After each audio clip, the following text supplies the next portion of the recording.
Bueno, pues ya hemos visto el título 3 de las Cortes, el título 4 de la Administración y Gobierno, y el título 5 nos habla de las relaciones entre ambos, entre el Gobierno y las Cortes. Bueno, pues aquí viene también un poquito de teoría. Dice que el Gobierno responde solidariamente en su gestión política ante el Congreso de los Diputados. Las cámaras y sus comisiones podrán recabar, a través de los presidentes, bien del Congreso, bien del Senado, la información y ayuda que precisen del Gobierno y de sus departamentos. Los departamentos, y además cuando vienen en mayúscula, significan ministerios, ¿vale? Así lo vamos a entender mejor. Y de cualquiera de las autoridades del Estado y de las comunidades.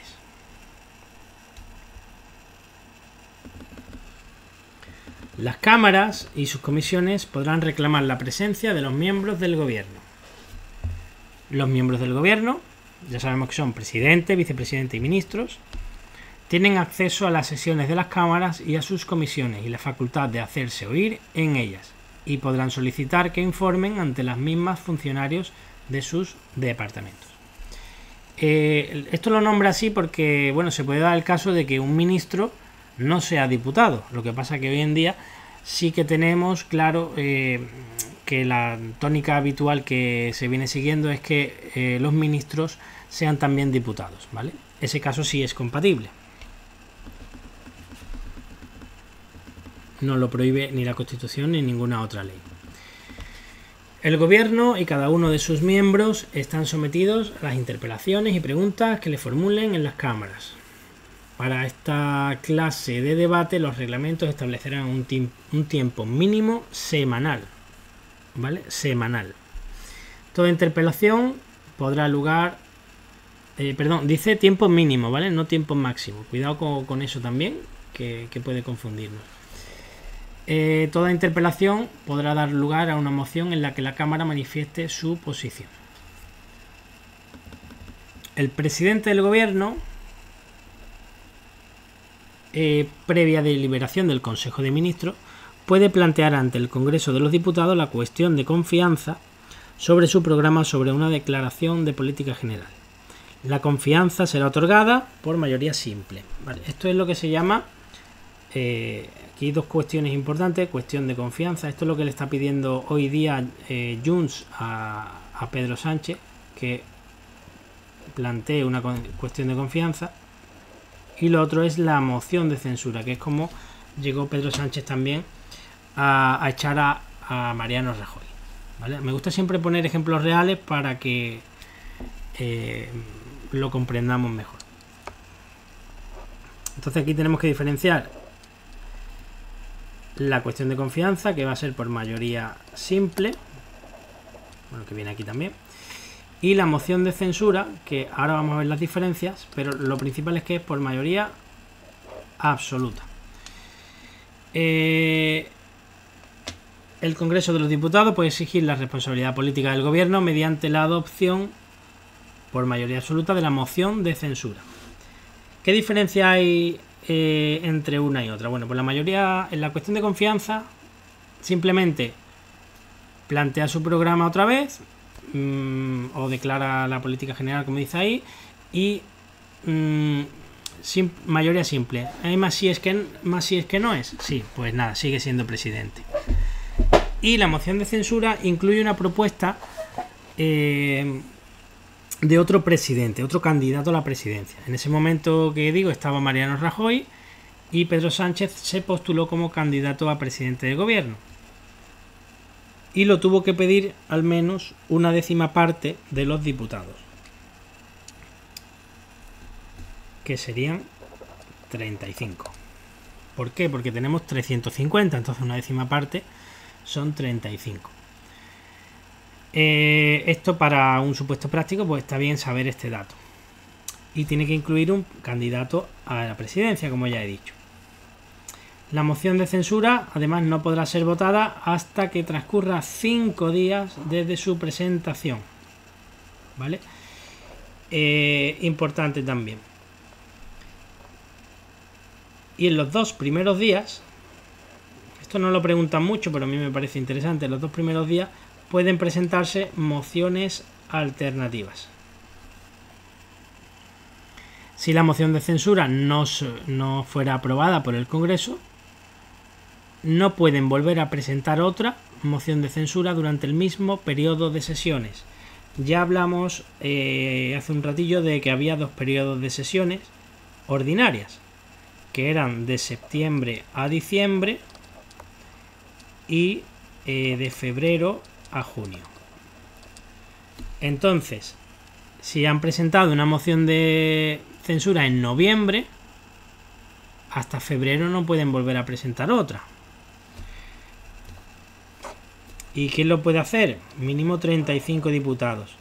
¿Qué pasa? Que como esto solamente lo suele pedir un partido político, es muy importante que el grupo parlamentario del partido pues tenga ese mínimo de 35, porque si no, no puede presentar la moción de censura.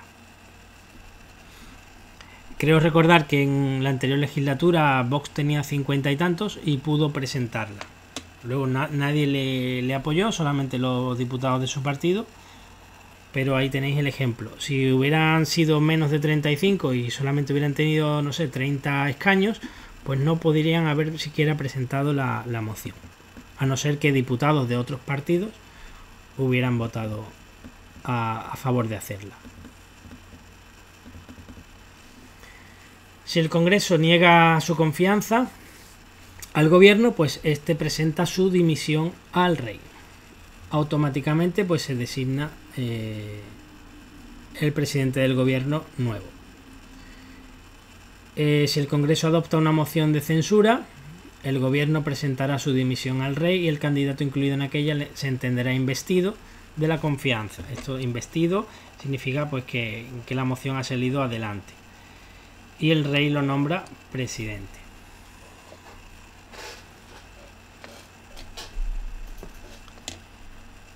También se puede dar el caso que el presidente proponga la disolución del Congreso, del Senado o de las Cortes.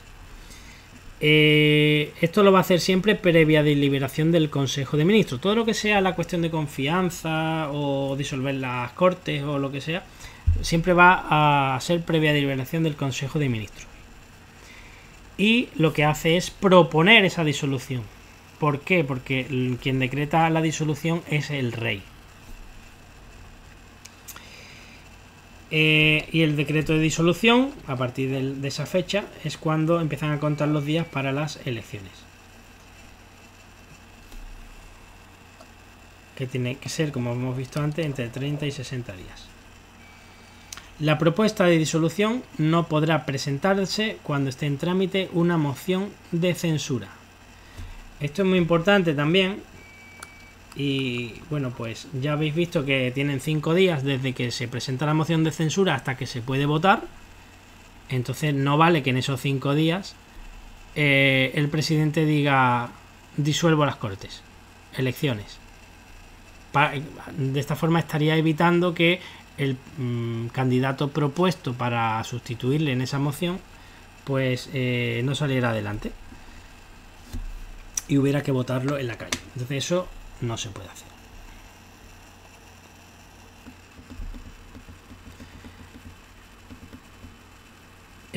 No procederá a nueva disolución antes de que transcurra un año desde la anterior.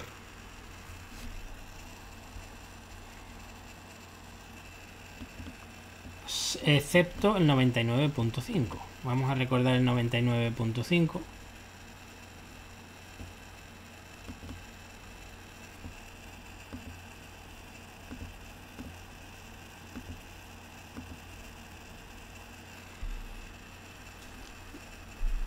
Que es cuando transcurren los 2 meses a partir de la primera votación, hubiera obtenido la confianza, el rey disolverá, convocará nuevas elecciones.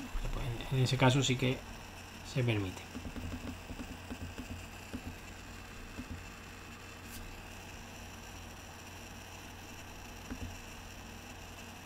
(116) Una ley orgánica va a regular los distintos tipos de Estado. ¿Vale? Esa ley orgánica es la LO 481. Y aquí tenéis los 3. alarma, excepción y sitio. Importante estos apartados.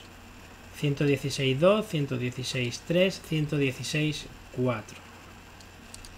Donde se regula cada uno.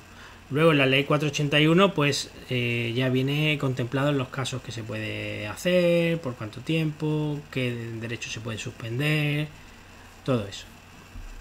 Ya lo vimos en el esquemita del principio del tema. Bueno, pues el estado de alarma lo declara el gobierno mediante decreto del Consejo de Ministros. Máximo 15 días. Se da cuenta al Congreso, reuniendo inmediatamente al efecto y sin cuya autorización no podrá ser prorrogado dicho plazo. El decreto determinará el ámbito territorial. Esto ya lo hemos sufrido todos con el COVID y se declaró el estado de alarma y se prorrogó con la autorización del Congreso. Eso que estuvimos confinados, etcétera. El ámbito territorial fue en toda España, así que ahí es donde también se determinó en qué zona sería o no sería. Recordemos que en el estado de alarma los derechos no se suspenden, sino que se limitan solamente. Estado de excepción, pues también lo declara el gobierno, también por decreto. Realmente es real decreto, porque al adoptarlo el Consejo de Ministros toma la forma de real decreto, ¿vale? Previa autorización del Congreso, y la autorización y proclamación del estado de excepción deberá determinar expresamente los efectos del mismo, el ámbito territorial, igual que antes, y su duración, ¿vale? En este caso sí que se puede elegir la duración, que es de un máximo de 30 días, prorrogables por otros 30 o por otros 30, por lo que sea, ¿vale? Pero se prorrogan por otro plazo igual. Ya después la ley orgánica 481 pues se regula que de la misma forma en vez de 30 días pueden ser 20 y se puede quitar antes, y aquí ya sí que se pueden suspender los derechos que nos nombraba en los artículos anteriores, el 17.2, todos esos, ¿no? Eran un montón de artículos, 21A, 21D, 20.5, etcétera. Los motivos de ¿por qué declarar el estado de alarma y no el de excepción? Pues esos casos vienen regulados dentro de la ley orgánica 481, ¿vale? Que lo veremos después. Y el estado de sitio, pues nada, se declara por mayoría absoluta del Congreso. Aquí ya el Consejo de Ministros no tiene nada que ver, y aquí ya mayoría absoluta del Congreso, como si fuera casi que una ley orgánica, y a propuesta exclusiva del gobierno. También se determina su ámbito territorial, duración y condiciones. Todo eso en los tres estados es igual. No podrá procederse a la disolución del Congreso mientras estén declarados algunos de estos estados. Esto es muy importante. Se tiene que mantener mientras esté el estado de alarma, excepción o sitio declarado. Automáticamente, mientras también esté declarado alguno de estos estados, quedan automáticamente convocadas las Cortes, ¿vale? Si no estuvieran en periodo de sesiones, es decir, si estuviéramos en diciembre o en verano, pues automáticamente quedan convocadas. Su funcionamiento, así como el de los demás poderes constitucionales del Estado, no podrán interrumpirse durante la vigencia de estos estados. Es decir, va a seguir funcionando el Defensor del Pueblo, el Tribunal Supremo, todos esos poderes constitucionales, Tribunal Constitucional, Ministerio Fiscal, todo eso sigue adelante. Disuelto el Congreso o expirado su mandato, si se produjere alguna de las situaciones que dan lugar a cualquiera de dichos estados, las competencias del Congreso serán asumidas por la Diputación Permanente, que para eso está y de ahí su nombre. La declaración de los estados de alarma, de excepción y de sitio no modificarán el principio de responsabilidad del gobierno y de sus agentes reconocidos en la Constitución y las leyes. ¿Vale? Es decir, que la declaración de estado de alarma, excepción de sitio, no va a impedir que un ministro sea responsable de lo que sea o un policía de cualquier tema que se pudiera dar, ¿no? Siguen siendo responsables. No hay otra.